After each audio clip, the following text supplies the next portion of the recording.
Thank you. Hey, good morning, everybody. We'll open our meeting with the Pledge of Allegiance. I pledge of allegiance to the flag of the United States of America and to the republic for which it stands, one nation, under God, indivisible, with liberty and justice for all.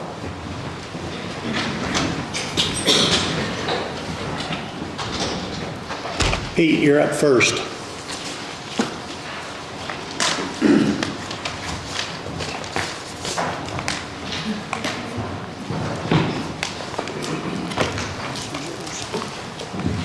Good morning, guys. What you have before you is the SRO agreement from the school system to the Sheriff's Department. It's agreement for funding the pay for two SROs.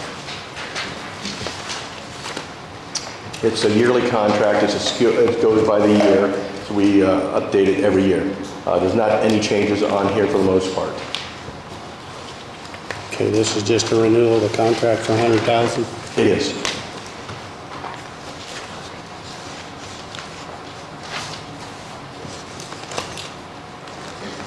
So, because I was looking at this, a couple questions about it. We staff, or we give the school corporation 2 resource officers for 180 days. Correct. What do we do with those officers during the additional time each year? They're full-time Franklin County deputies, so when they're not in the schools, they come back and work on the road. And then we pay for that. The school pays for the time, the school season. So if school ends May 30th and starts up April 1st, they only pay when they're in school. And that's $100,000. They'll pay up to $100,000. Correct. 100,000. I didn't know if we were making 180 days without those deputies, what the additional need was for. I know your short staff again was they could be used to cover vacations and things like that. I was just trying to figure out exactly how we were handling that staffing piece, and then we were paying for the vehicles, so with it saying up to 100,000, how much has the school been paying? They're paying for the actual salary when they're in the school there. That's what they're paying. I don't have the monetary amount. I can get that for you if you'd like. But again, when they're not in the school and the school is closed, the county's paying for them, their salary and everything else. We're paid for everything. The school's only paying for their salary. They're not paying for health insurance, vacation, or anything else. They're county employees. They're just assigned as SROs, and when there are SROs, they're being paid their hourly wage by the school.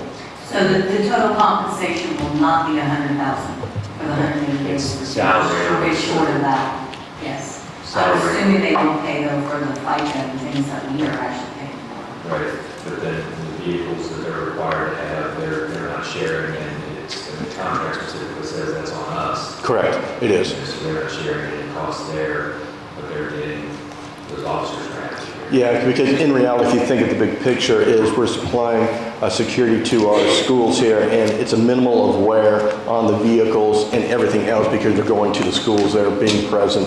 The biggest usage of the vehicle would be Jason Levin's going to Laurel and Mount Carmel and such. And then during the off-season, school year, they are working the road. I don't disagree with the contract at all. I just want to make sure I understood exactly what we're doing. Okay. The only question I would have then, Carl, is it's got in here 100,000. So do we need an actual figure? Well, I'm sorry, it says up to 100,000. Yeah, that's a change that they made. Last year they did pay for the health insurance, FICA, and Grant was looking into it because I thought the reimbursement portion of it needed to be a little bit more specific. If you want to wait till we find out about what the grant has to look into, if they're paying the other periphery, we can wait, I guess. I don't know if there needs to be an agreement that the school understands exactly what they're doing. You know what I mean? I know they want just, I understand that portion of it, just 180 days. Yeah, and they just want. They're not paying, but what exactly are they actually reimbursing us for other than just the salary that we're paying for them, reimburse the FICA? I know the sheriff's pension was also brought up, so I'm not sure what the rates come up with yet.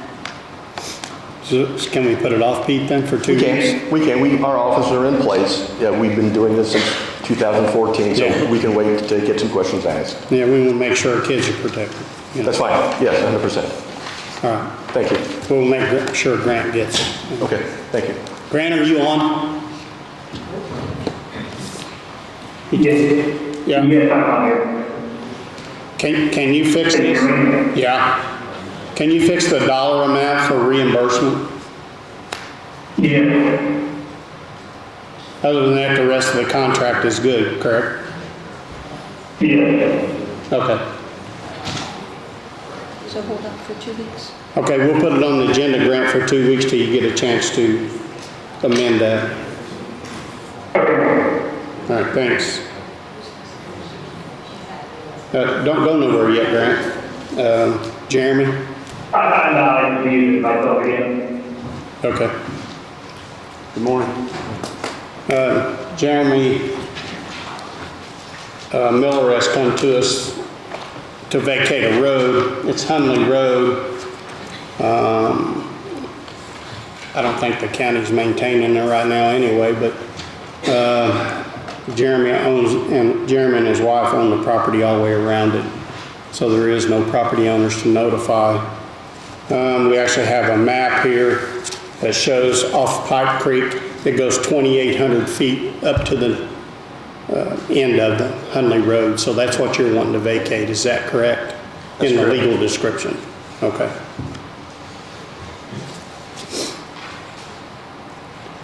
So you guys have any questions? It's my understanding this doesn't landlock anybody, right, or cut anybody else's access off, it's just the particular property owner.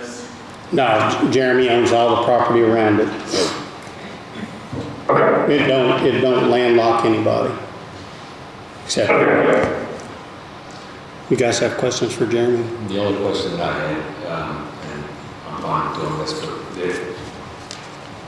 on Hundley, not far from the intersection of Pike Creek, there's a culvert there. Crosses under Hundley Road, I believe. Do you know where that is, or how far back the road that will be? I mean, you say culvert, I mean, there's a concrete slab type bridge all the way at the end that's been, you know, kind of added on to a few times. Not, I don't think by the county. You know, it's in pretty rough shape, but it's passable for me. It works for me. Okay, so there's nothing from Pike Creek on that kind of road that the highway department would be expected to maintain at any point in time in the future? No, from Pike Creek Road, 2,800 feet back to the back side of that parcel, the west side of that parcel, there's nothing that I would ask the county to maintain or expect them to maintain. Yeah, once it's vacated, it's his. It's done. Yeah, actually, the property should be deeded to you. It probably is, but then you'll have to pay taxes on it. Sure. Yeah. So So, you need to open a public hearing, see if there's any comments, and then close the public hearing and make sure you hit check the boxes on it. okay, we can do that. I'll make a motion, we open a public hearing on the vacation of Hundley Road. And so we've already discussed it. Does anybody in the public have a question about this? They do not. So I'll make a motion that we go ahead and, we need an ordinance number. Lisa, can you call downstairs? We call downstairs to my office to the board. I still couldn't hear that last part. Somebody get Get an an ordinance ordinance number. Sure.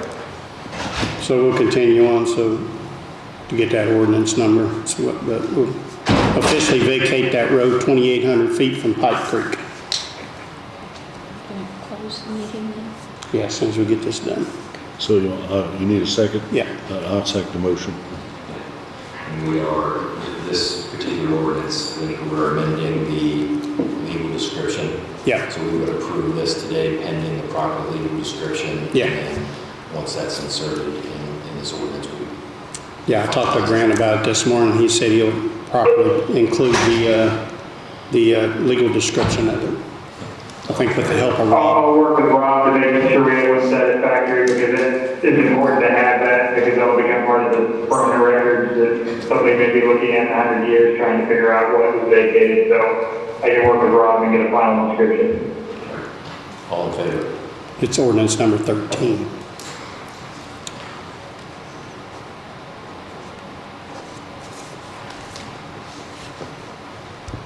I had a question.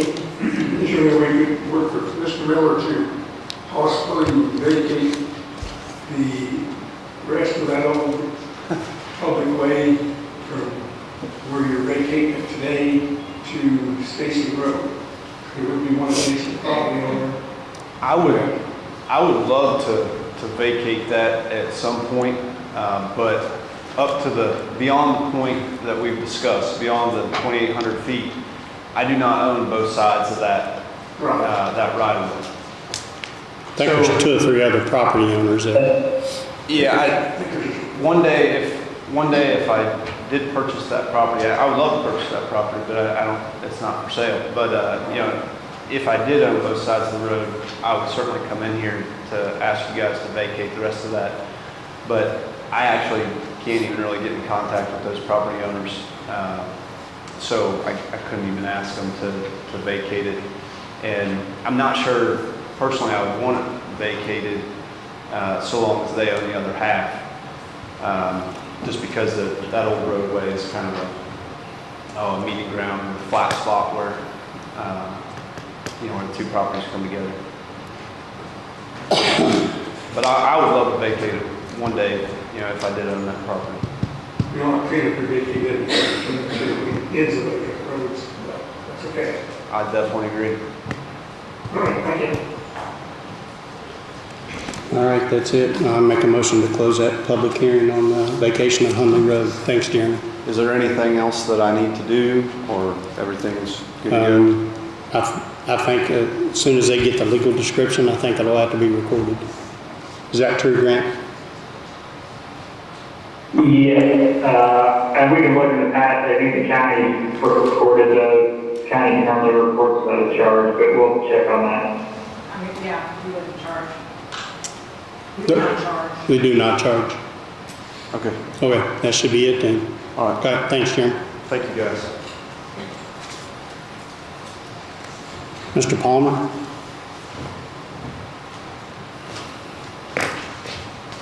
Good morning, gentlemen. Good morning. We've reached a decision point in the HELP program. If you remember, that stands for Hoosier Enduring Legacy Program. And the idea was that Okra was going to match money that we set aside. They required that the town set aside $500,000. We set aside $1 million of our ARPA money, and Okra matched that with $1 million. So, but the adoption of this plan, that grant money will be split 1/3 to the town and 2/3 to the county. And in this plan, both the town and the county have projects that were chosen to put this money towards, to create those enduring legacies if we could. Just give you a little background on how this has run for the last several months. Bridget's been involved with this. Shelley's been involved on the core team. And essentially, Okra wanted to keep to a minimum the influence of elected officials. They wanted to make sure this was a project that was approved by the public. And so we had to have many public meetings in Brookville, and then we had several around the county, out at Laurel, Blooming Grove, over on the east side, a couple of meetings, essentially getting public opinion. And we had hundreds of comments, hundreds of suggestions on what this money could be used for. At that point, Okra had 4 university partners work with us, and so there were 4 components to this. One is e-connectivity, the other was improving the economy. Also then improving health and making a better place to live as well. So those 4 categories. And so each of those university partners worked with one of those categories and worked with a committee of other public people that volunteered for this. And all of these ideas we were trying to get the best ones to come to the surface. And so looking at all of the comments that were made, we came up with these 4 projects for the county that would be significant and actually make this a better place to live. The first 2 pages, by the way, are things that were done before this HELP program started. And that came to about a $30 million investment in the county from various sources. Some came from our ARPA money, some came from for instance, the internet connection is going on now with Spectrum. If you look, that's about a $14 million project so far that we have not had to put anything into. That's been one of the best things we've done. But one of the projects in here is based on that going in as well. So let me go ahead and go through these projects one at a time, so that we can get questions from you or comments. The first one, We can't hardly hear you. Can you speak up, please? Is it on, John? It's on. is this any better? If I put that microphone, is that any better, Sam? Sorry. I'll try to speak louder. Vocal cords on what they used to be. So anyway, first project, basically turn until it says page 11. And here we're going to take a large portion of the money we set aside to bring fresh water supply, almost inexhaustible, to the county fairgrounds. And also to put a sewer system in there to collect the waste rather than having the septic field we have in there now. And that will be connected to the Brookville wastewater treatment plant. We already have an agreement to do that. And so there's a couple of choices. One, we might have to run a little further and go to St. Mary's Road Connect. We might have to go into the river. We're not exactly sure what we're going to have to do yet. But the money is built in here to be able to do either one of those things. So about $200,000 to bring the water in. Hoosier Hills will do that. And about $400,000 to bring the sewer in. So. That should improve our county park immensely. Say it again, Tom. That should help our county park immensely. The county park, I think, could be, it'll benefit it quite a bit. And some of the things that you've been looking at with the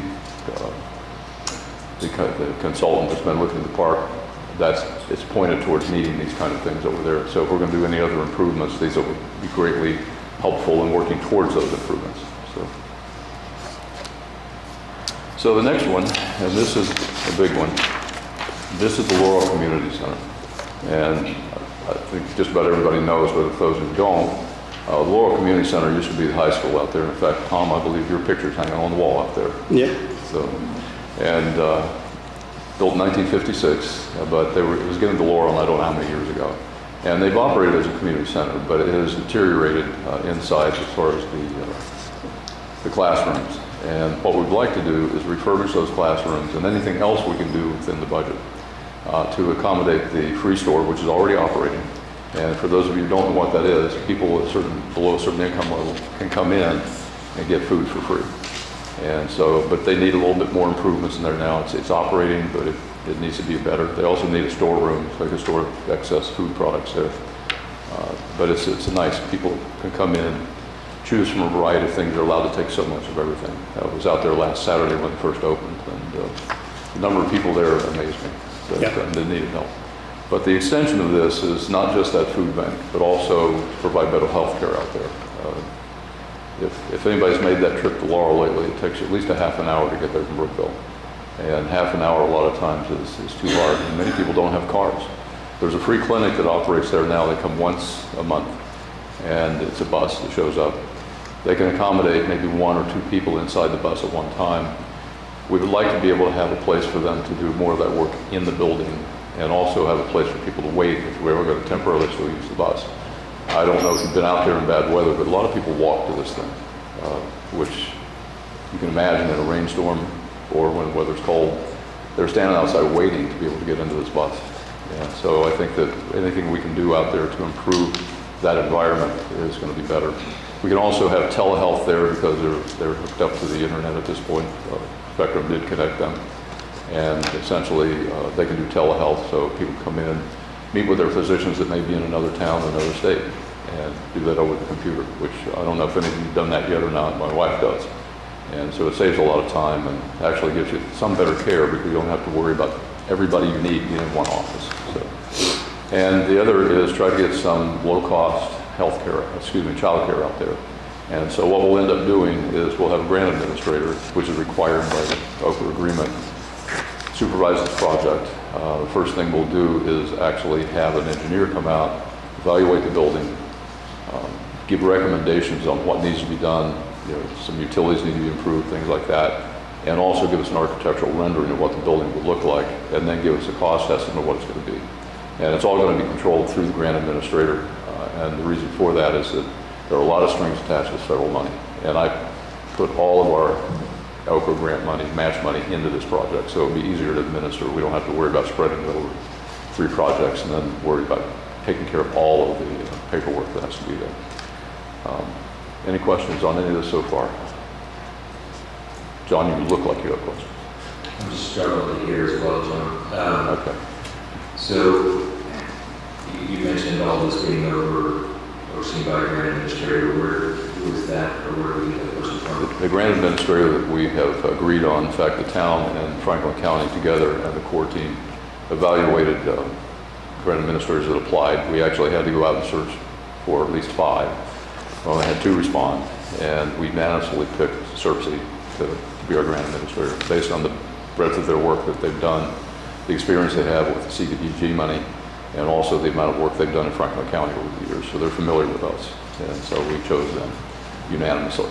And so we will be using them for this project at Laurel. They don't have to work on all the other projects, but I think it would be a good idea for us to let them do it. Again, just make sure that we cover all the bases, cross all those T's and dot all those I's.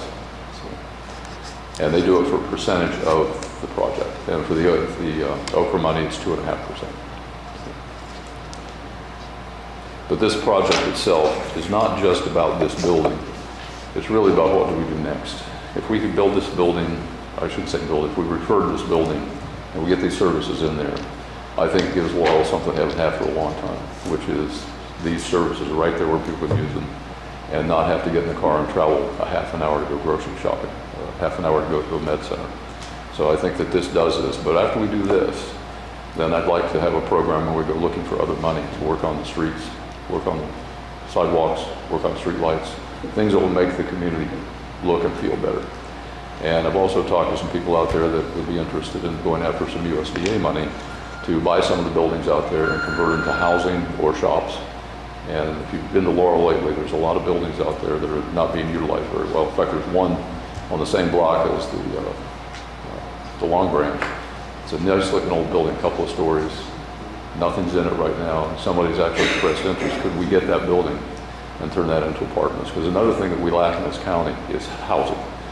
And I don't care if it's affordable or not affordable. We just lack housing in general. And so I view this as the first step in trying to turn that community around. And they, as you noticed on the first 2 pages, they put $3 million recently into their water and sewer system and greatly improved that. In fact, if you remember, we loaned them $200,000, which we're going to get paid back, I guess, the end of October. But I view that as a starting point. Get this done, give them a focal point, and then go looking for other resources to improve the rest of the town as much as we can. Good with this project? Yep. Okay, next project. We identified a building out of Metamora. And Metamora, that area has the same problems in general that Laurel does, with lack of health care. And not just health care, but also mental health counseling and substance abuse counseling. Let me say one thing. I actually, yesterday was out looking at this building. And I went to the neighbor because their house went for sale, and I was afraid that they had heard that we were going to try to buy this building, and there was a little issue with access, easement, driveway, things like that. It turns out that that was not why their house went for sale, but one of the reasons they said was, we heard that you were going to build a methadone clinic next door. That is not the truth. It's far from the truth. It just has rumors build up for some strange reason. But I just want to let you know that that is not part of this program. That really, the building itself can act as a community center because it is an old church. The sanctuary has about 22 pews in it. Has a baptistry, which I thought about turning into a fish tank, but I don't know about that. But we got a place where people can have meetings. But there are 3 rooms already set up that we have a doctor's office in, we have a mental health office in, and a counseling office in for drug abuse. That counseling is not giving people drugs. It's about trying to work through their problems and try to get them off the use of the drug. And the inspection yesterday went well. Spent 3 hours out there with the building inspector, and he said that basically the building's sound. There's a few things here, like some cracks in the brick that need to be epoxied closed, some gutters that leak, some electrical connections to the building from the power company. We need to get that taken care of, but those are all minor things. But the building, he said, in his opinion, was good and safe. He actually was able to get the heat up in there, and he used a thermal camera, and he couldn't find any leaks that he could see where we were losing energy, or there might have been water infiltration over the years. In fact, if you're familiar with, you see this picture, there's a steeple on the right side of the building. That turns out that's fiberglass. And he recommended if we replace the roof, which he said 5 years at least before we have to replace it, take that thing off then, don't take it off now, because it said take something off, possibility leaving holes behind. And so he recommended not do that. The downstairs is just about the same square footage as upstairs. It's about 3,000 square feet. But right now, there's no good ADA access to that bottom floor. And so the primary thing that we need is the upper part of the building. And the lower part can be used for other things, storage, things like that. In fact, Amy's actually talked to me if we actually get this building about using that as an emergency shelter in the wintertime sometime. She'd like to go look at it and see what we do. It's possible that the basement could be used for something like that. So, but we also got an appraisal back. There's another one coming, but the first appraisal came back being worth more than we offered for the building. So we didn't get a bad deal. So anyway, this whole process again is buy the building once we get this in. And this is ARPA money, this is not CBDG money, so we have more control over this than we do with Laurel. But I still want the grant administrator to make sure we don't stumble on anything. So, any questions about this building and project 4? I know we've worked on it for a long time now. Yeah, it's, again, it happens in a lot of our communities that are far away from the center part of the county. They're on the fringe, and we don't get the services there that they deserve. And this helps us do that as well. John, one of the things that has amazed me with you is I started to work with you this year is are the number of connections that you have and how fast you can, get a projection of cost for a project put together. I guess, as I look at over $1 million here between these two projects, with ARPA money, what is your process as far as acquiring bids for those jobs to be completed? Is it the same process that we have as receiving sealed bids for projects? We will follow county policy on the ARPA money. With the CBDG money, we have to follow federal guidelines, and it's a rather elaborate process for that. And it's not so much about bids so much as about qualification sometimes. Because you can have somebody come in and say, let's say 3 engineer companies come and bid. Have you ever done anything like this before? If they've never overseen a conversion of an old high school, which has fallen into disrepair, to a modern facility, we might not want to choose them. But we do want to get bids where necessary and where we need it. Some of this work is going to be well under $25,000 for a given thing. For instance, well, in this case, it's right at 25. We need handicap parking spots here. That's about a $25,000 job. We get a couple of bids for that and see what we come up with. But I already had contact with one asphalt company, and they said that's what we would do. And we've actually been pretty lucky. A lot of people have come forward and said, yeah, I'll give you an idea what it's going to cost, without actually requiring that we place them in a bid process yet. But it doesn't hurt to find out if we get it done cheaper. But sometimes if it comes down to $2,000 or $3,000, I'd like to pick the firm best qualified to do that, rather than just say, yeah, you're the lowest one. I've been in projects before where we picked the lowest bid. The work turned out to be shoddy. And so qualification will always be in this. And we'll follow the county guidelines on bidding, things like that. By the way, ARPA does not require you to bid anything. But that's a loose rule there, because we declared it lost government revenue. Now, if we'd left it in the original form and not declared that, then there would be more federal rules. But that's why I said with the ARPA money, we can follow county rules on getting bids and qualification, things like that. So that's that part. Oh, by the way, the one thing about this building is initially we're going to own it, but I do believe that it would be best for the county if we set up a nonprofit organization to run this building and take over operation, because we don't want to do that long term. And also the medical offices, we want to go in there, we're going to try to get people in there to generate revenue to help take care of the building, rather than it'll just be a money pit. And Laurel owns their building, so they're going to take care of maintenance over there. But I think we're going to need to set up a nonprofit to run this building, and we can talk about that after the fact. So any ideas along that would be greatly appreciated. So the last project, and this one is something that really came about because of all the progress we've made with Spectrum hooking up most of the county at this point. Not everything yet, but most of it.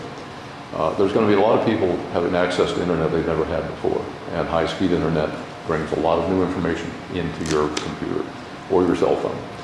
And so what we're going to do is buy some computers that we can move from location to location around the county, having classes to, number one, help people do better business on the internet if that's what they want to do. As an example of that is back during the pandemic, we had a few businesses out of Metamora get together and taught each other how to sell things on the internet. And the example I always use is the gem factory out there, the gem mining business. They found out that they could take a bag, put sand in it, threw little pieces of precious jewels in it, and mail it to people. And that actually helped them stay open during the pandemic. So, and those are the kind of things that seem simple, but a lot of people don't know how to do it. The other is, a lot of people are going to be hooked up now that have never been hooked up to high-speed internet. I don't know about you folks, but I get bogus emails all the time. You know, please help me do this. Your bill has not been paid. Please call me and I will help you take care of this. And all they're trying to do is get your information so they can steal money from you. And so a big part of this is going to be trying to train people on how to be aware of these things. We may go to some of the retirement centers or whatever, invite people in, go down to the senior center, hold class at the library, both here and out at Laurel. Any place that we can set these up, we get people to attend. And it's relatively cheap, $30,000, and basically we just run these classes. So, and I know a lot of people who've been caught in these scams. So. We also might teach them about the telephone scams. Anybody ever been called and told your grandson was in jail? I got that phone call. I don't have a grandson.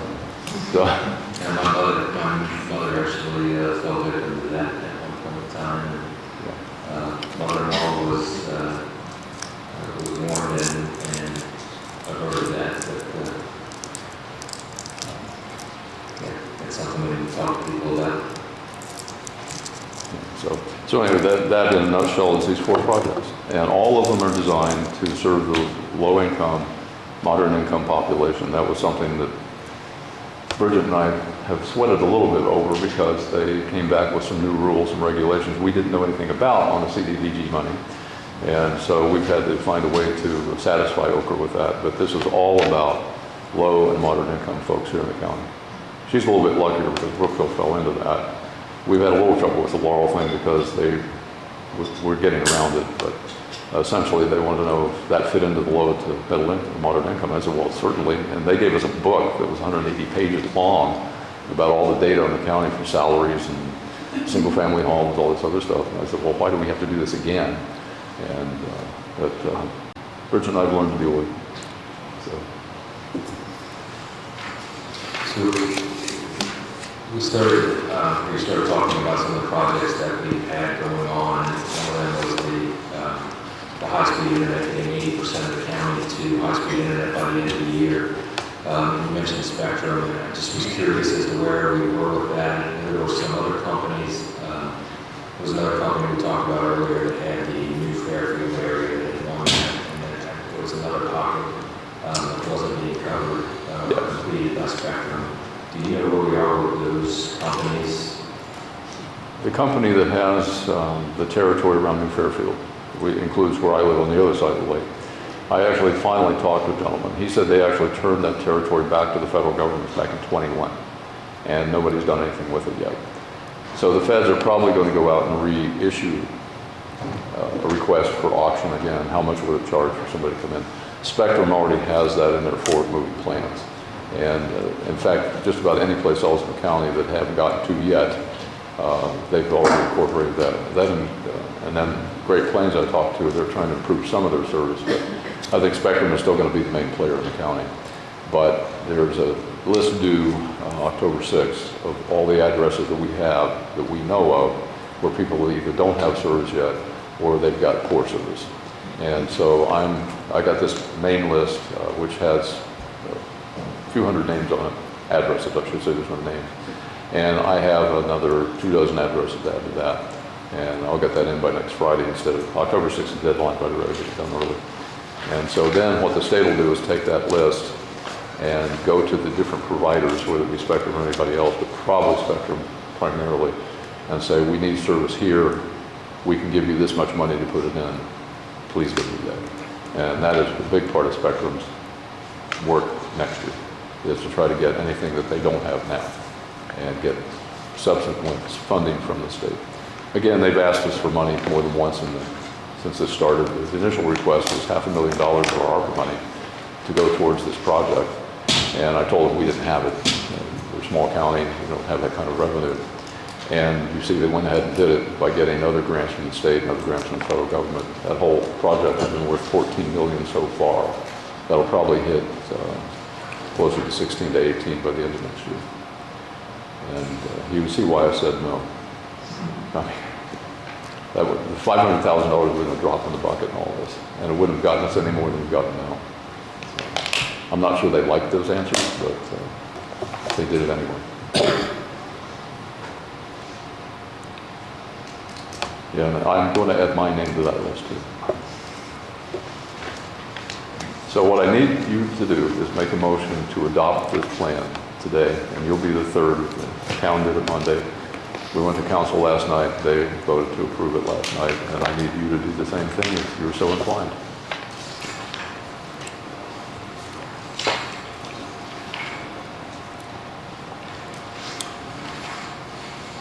I'll make a motion to approve the help grant that John has presented to us, four good projects. I think all the other counties have done signed on too, right? Yes. Yeah, I'll second that. I agree. All in favor? Well, thank you, gentlemen. I appreciate that. Thanks. And our work really, it's nice to say, we're finishing up, but really we're just starting. This has all been up to this point. Just get ready to do this. Now we have to make all these projects work. I know you've got something else on the agenda. I do. I wanted to, you talked a lot about the grant administrator and a lot of other projects that could be done in that area. And we've got a lot throughout the county that can be done. And we've had a lot of issues, we always have a lot of issues with grants here at the county. And one of the things that I wanted to talk about, and I thought with you and Shelley both in the audience today, I think we need to look into hiring a grant administrator for the county. I agree. And, I think that can be done on a contract basis. I've seen within some other situations. So I don't know if we need to, if I need to make a motion that we start to hunt for a grant administrator for the county, start to put together a contract for what that job would look like with grant. But I think we can do that without asking council for any additional money, where that is actually paid for on a percentage of grants received up to a certain cap. So they would not be just administering those grants, but also looking for someone that can hunt for grants. And what you're describing is actually what CERC does for us now. We don't use them as a grant administrator yet. They periodically are looking for grants for the county, housing grants and things like that. And they tend to move it around. It might be for Franklin County this year, it might be Ripon County next year. But if you remember a couple of meetings ago, I'd asked you folks to give me permission to work with Carla and then start exploring what it would take to get a grant administrator in here. So Carla gave me a list of the grants that we know of, and take a look. And we haven't actually jumped into that yet because I want to get this stuff finished first. But starting next week, I'm going to go through the list. And I've talked to Mary McCarty and CERC. They would be interested in looking at the list as well. I gave them the list, and they said, that's a lot. I said, yes. But I think that we should explore with them first, simply because we already belong to a region, and we give them money already every year. I can't remember the amount. It's a few $1,000s, isn't it, Tom? I think it's a little more than that. I think it's around 9. Like 9,000, yeah. Yeah, so I think it'd be good to start with them, and let's find out what they can provide us and what they would want to charge us, things like that. It wouldn't be always a percentage. And some of the grants will already have administration fees built into it. And so I think we should explore with them. And their breadth of work was just amazing. I mean, they sent us a list that was 2 or 3 pages long of all the grants that they had worked on. Yeah, it's huge. And so that's what they do. And they're not a private company. They're sort of private, but it's also a little bit quasi-government. But we have meetings once a month or so with them, and they bring a lot of resources to us already. So I think if it's okay with you, rather than try to create a new process, just let Carla and I, for the next 4 weeks, figure out what we can do. If Carla agrees,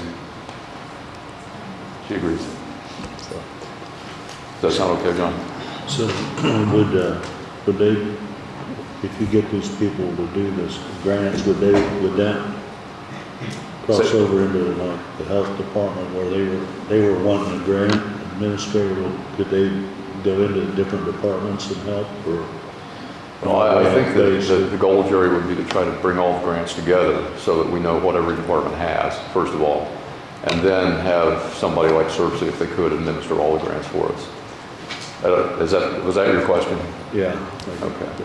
Yeah, because also, the one thing you worry about too, a lot of times people have grants and they have administration fees on them. Unfortunately, they don't always know that those administration fees have rules attached to them as well. So for instance, if I were administering a grant, say in my office, but I was getting paid at the same time to be in my office, then that might be double dipping, which is not legal. And so those are the kind of things we need to look at as well.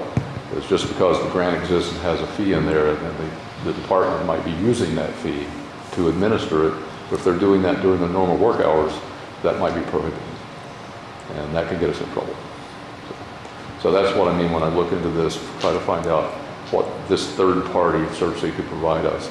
Take that possible error, just take it out of the equation and have them do that. So, make sense, John? Okay. So with that, there is 2 other things though. This came up quickly. Number one, you approved repaving the parking lot, but we found out there's a drain pipe out there that has been filled with gravel. And I think, John, did you talk to the highway guys? I think they came over and looked at it and said it was beyond their ability. So we would need to get Brackney, and I think that was a suggestion of the highway guy, to actually dig that line up and find out why that gravel is in there. And if you remember that rectangle of new asphalt out there, the parking lot sunk a few months ago. And I think when they had to dig that out, I believe, there were some old tree roots and things like that in it. I don't know if it's related or not, but since it's in that same area, it very well could be. But the idea is to get there, fix it, so that when we do pave the parking lot, we don't have to dig it up again. And so that came down to about a $16,000 or $17,000 charge. And I've put that in an application for our ARPA money. We have money to cover that. The other is the Laurel Fire Department let us know just a few days ago that the roof at the Andersonville Community Center needs a lot of help to work. And they've got 2 quotes already, and that's for the Laurel Fire Department. They control it. It's not for the Laurel Fire Department itself, but it's for that building. And so we have that here, and I had council look at it and sign it last night. We did a little bit backwards. You guys first, and then second, but because they had a meeting last night, and this is kind of we need to get it done quickly, I had them take care of it. And if you have any questions on it, I'm glad to answer them. But if we can get this signed on your part today, then we can go ahead and get the work done. So John, if you want to take a look or ask any more questions. So John, on the parking lot here, if they determine what's causing the They haven't gravel determined. deposit in there, where it's taking it in, and they can rectify that, can they also hook that line in at the recent construction outlet that partway up down the hill from the parking lot, which flooded the administration building in a lot of rain? So could that be hooked into that line if the line is okay? We don't know yet. Yeah, the goal here is actually just to get in there and dig it up and find out what is wrong. I don't think they know what's wrong, but somebody got down in the manhole and looked back in the pipe, and it's about half full of gravel and sand and other debris. And so there must be a break somewhere in that drain line. And if there's a break and there's that much debris in that line, it's possible it could be undermining the parking lot.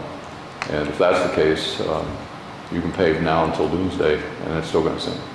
So I think the goal here is just to open that up, have somebody do it. We know their work and their qualifications, and they do this all the time.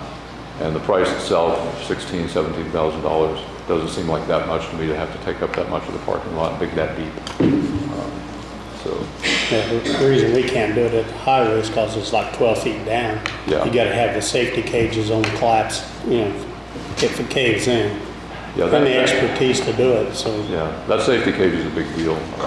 I had somebody, a relative that worked for somebody, business was digging trenches, and unfortunately, they got him in a ditch one time without the safety cage, and he almost ended up buried. And we don't have that kind of equipment or expertise, and I think we need to get somebody who does, like Bracken, to do it. And I think that was a recommendation of the Highway Group as well.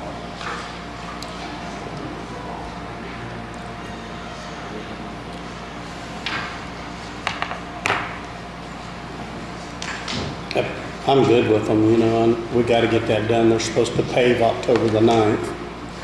So we gotta get that fixed. And then, the roof at the Andersonville Community Center Fire Department, they have a firehouse there too. Yeah. The roof is leaking and they need, Yeah, I talked to Well, Ryan. I talked to Ryan last night. Ryan England, he's the fire chief. And he works third shift, and he wasn't able to come in and talk about it. He said, yeah, they need to get that roof done. They went ahead and got the two estimates, and one's metal and one's not. But the price is nearly the same. It's 18.2 and 17.6. We approved the money. We'll let them pick the person they want, and then they'll have to invoice to Carla. so what they'll have to do is bring an invoice into Carla for payment first. Yeah, that's our normal procedures. Anytime we're giving money to people outside the government center, volunteer fire department specifically, they invoice Franklin County through Carla, and we pay the money directly. So the fire department and the community center out there are two separate buildings. No, it's actually one building, they're Well, connected. the Laurel Fire Department has control over the building, even though it's in Andersonville. I just wanted people to make sure that they knew this wasn't in Laurel, this is actually Andersonville. Yeah, they have fire truck in it.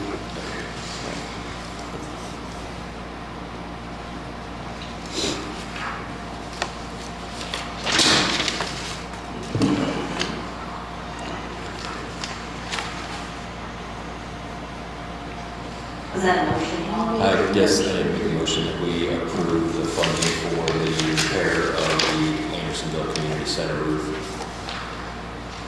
And paving, I'll second it. Excuse me, and paving. I'm looking at that one here. They're two separate All approved. packets.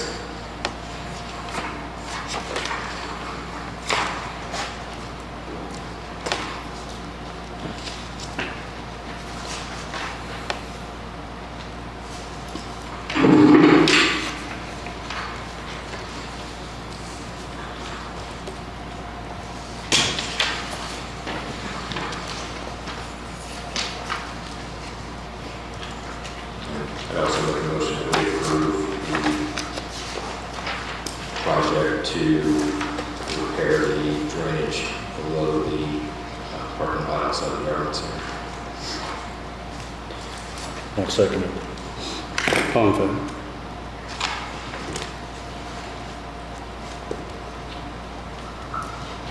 Well, thank you, gentlemen, again, I appreciate that.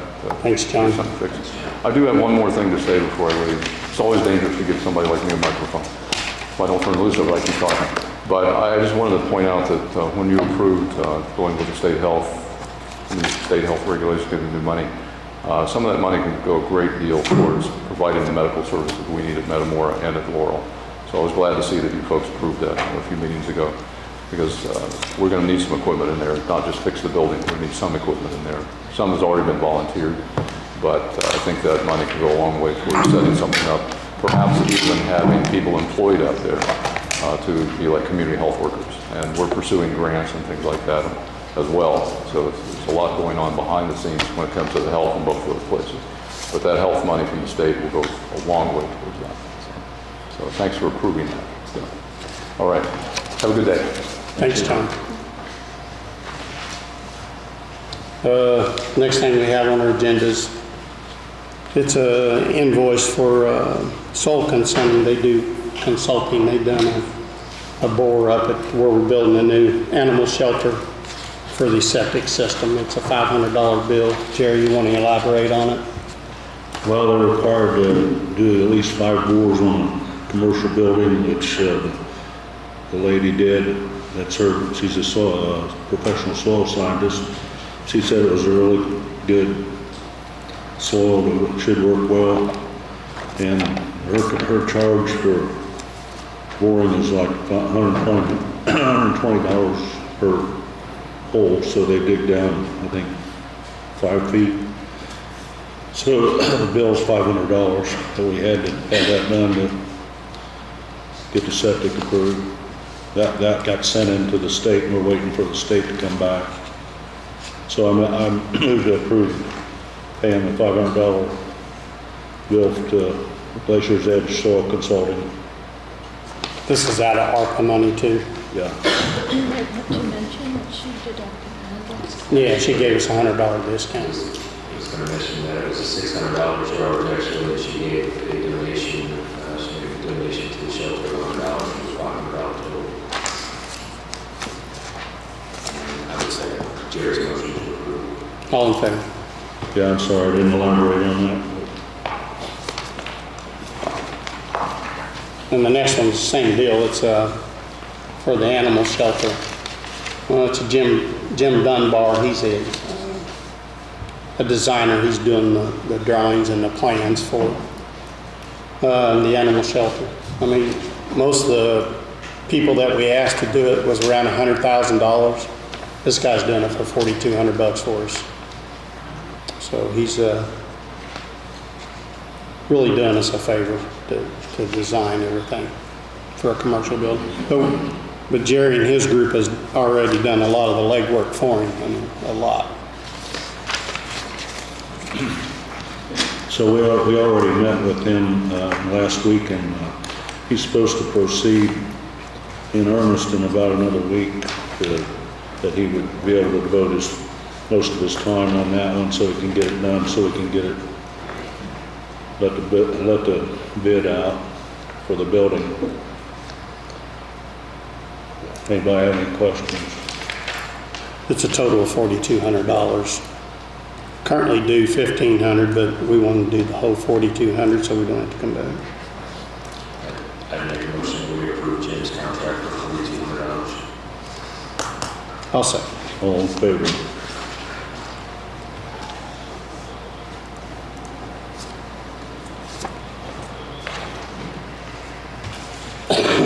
Excuse me. The next we have is, I guess, ARPA money too. It's the invoice for the pole barn extension at the Frank County Highway Department to house the equipment and trucks. Carter just needs us to approve it. So I think she's already worked on the bill. I believe it's $5,610.88. So I'll make a motion to approve the payment of this.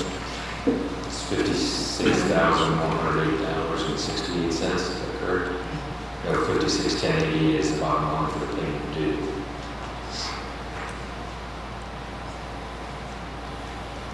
Yep, that's what's due. That's what's due. All right, second Jerry's motion. All in favor? Let me just initial so that went through. There. Yeah, that's fine. All of us.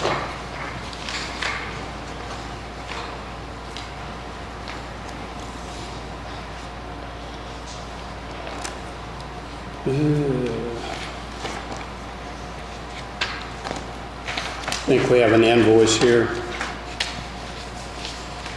It's for the general contractor invoice for the 4-H building.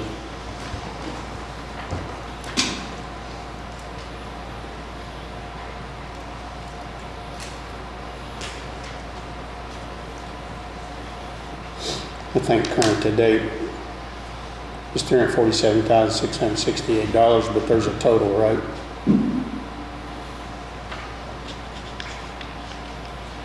Balance when finished is $261,173. So right now we're approving $347,668.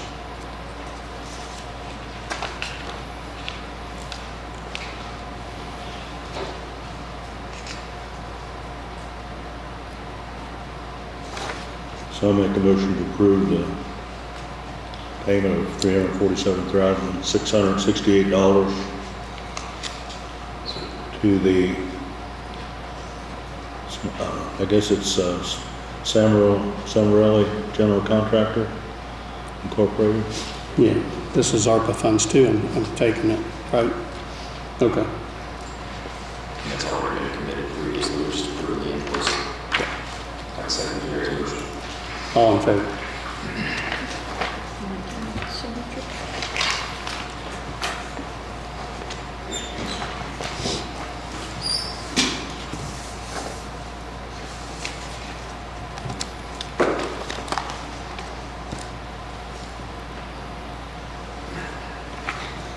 Next, we have a letter of approval from the APC.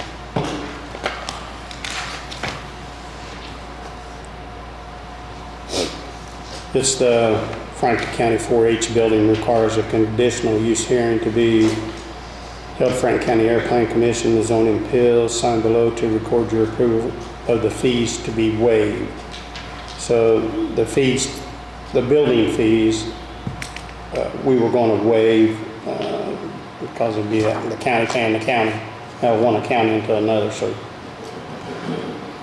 So this would also apply to the animal shelter as well. Yeah, there'd be no building fees. It's- Advertisement, hearings, location improvement permits, and building permits. Make a motion to approve the letter. I'll second it. All in favor? Is this the Do you original? want this added on at the, or do you want a separate letter? Revise this and add the animal shelter to this letter. This was just in regards to the 4-H. Yeah, we can do it. We'll do another letter then. We'll just do this.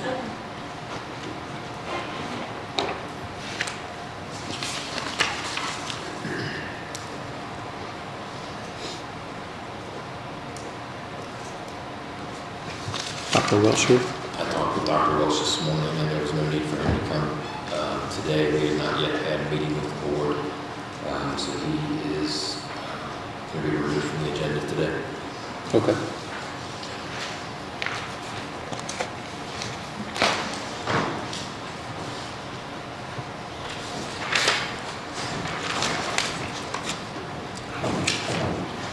Carla or Nisa here?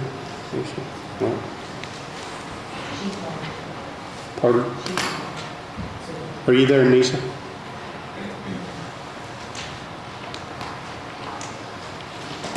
Ms. Reeves. She must be muted.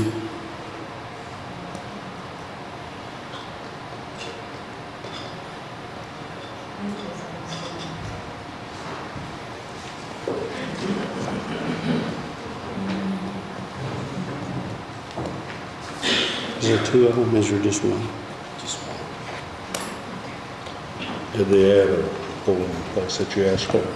They added one, I asked for two, one at Batesville at the old church on fire. Administrative assistant now, and I'm here. Lisa probably doesn't have the microphone, right? So this is Ruth. Who is it? Ruth. Oh, Ruth. I guess she'll do it. Pardon? I said, I guess she'll do it. I'll do. Are you sure? You there, Nisa? Then? Or Ruth? Either one. I'm here. This, is What do this, you need, Tommy? this is in addition to the polling places that you had previously given us, right? We kind of asked for the Laurel Community Center and the Church on Fire in Batesville. So Right. is We will this- not have an election in Batesville this fall. Oh, this is They do just- not have any, yeah, this is just for the fall, the municipal. Okay, the town elections. Okay, I thought maybe it's the general Yeah. election. Okay, I understand. Yeah, we'll only need Laurel because Laurel will be the only one holding a municipal. Batesville is not involved, they're District 4, so that will not be needed. Okay. So I'll make a motion we designate the Laurel Community Center as the voting precinct for the town elections of Laurel. That's second. All in favor?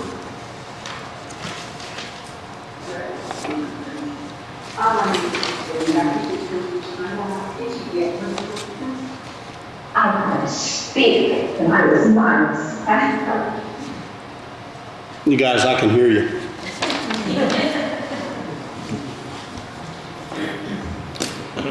We had a guy, I believe it's from Eagle Company Fire Department. Did he call or come in yesterday? He stopped in and said it's really, really dry and wanted to know if we would initiate a fire burning ban right now till it rains. He said it's really important to keep the safety of the people. So what do you guys think about putting a burn ban in place till it rains? I'm good with that. I move that we go ahead and put it in. Especially with the farmers in the fields right now and stuff, and bean fires and stuff.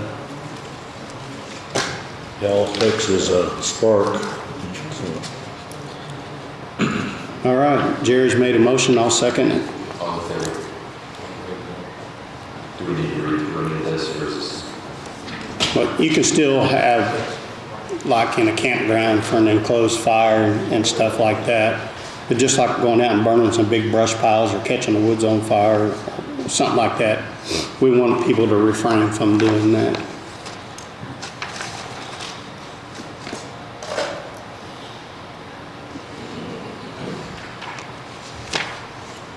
So,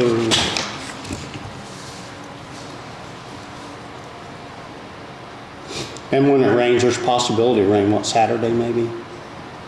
If it rains enough, we'll go ahead and take the band off.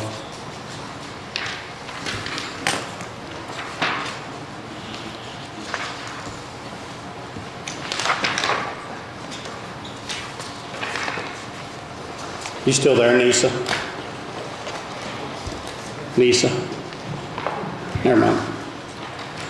We have a clerk's report for the month of August, so I'll make a motion that we acknowledge we received her report.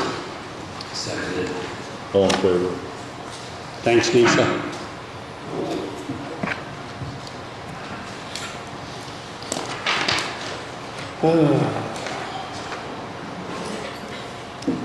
Next we have claims, payroll, and payroll reductions.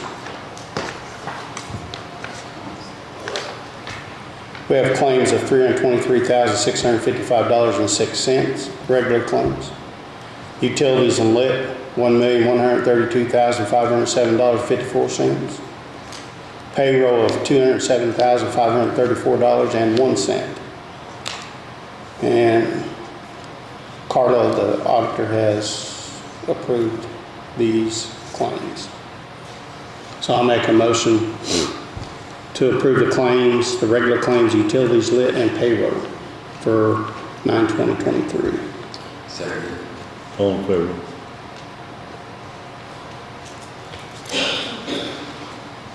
That one. This is just the payroll, you just need to sign and date it.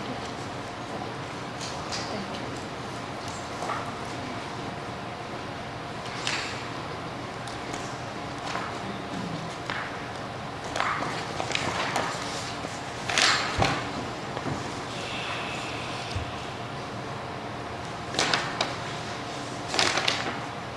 Do we need to sign this proclamation?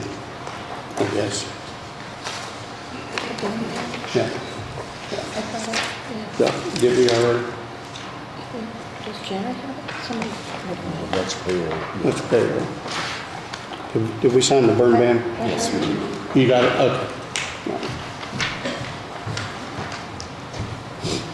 Is that it?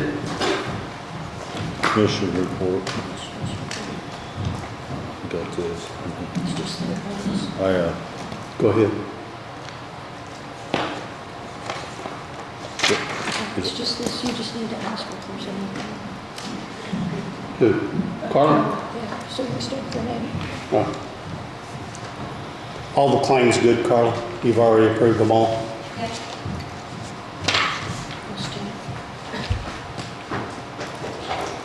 Anything from the public? Holly? I was Vacated Road. I just came down from vacation on the road just to see. Oh. Caitlin, is that all you needed for, right now for the paperwork? And I'll make a new letter for you guys What is this? You just want to announce that it's September.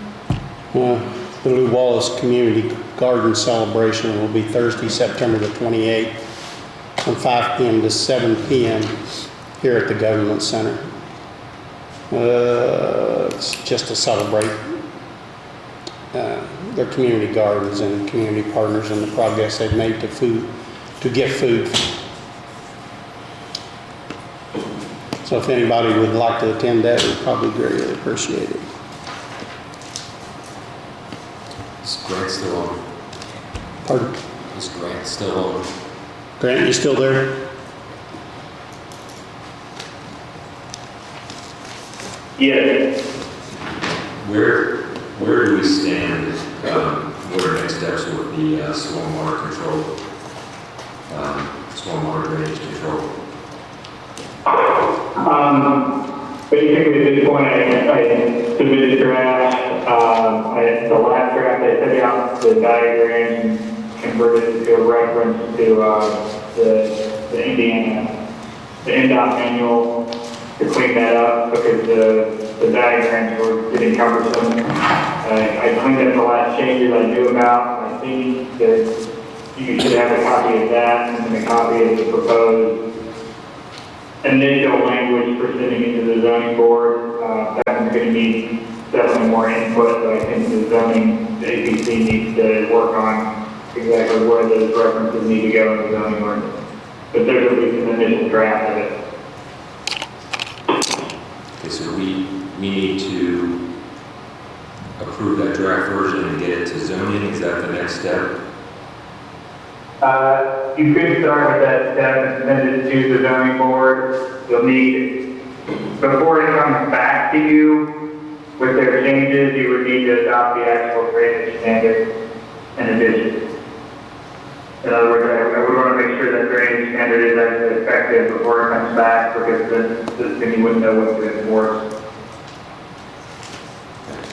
I just wanted to bring it up and make sure that we've got our next steps clear and we can get that onto our next agenda to continue to move forward with that.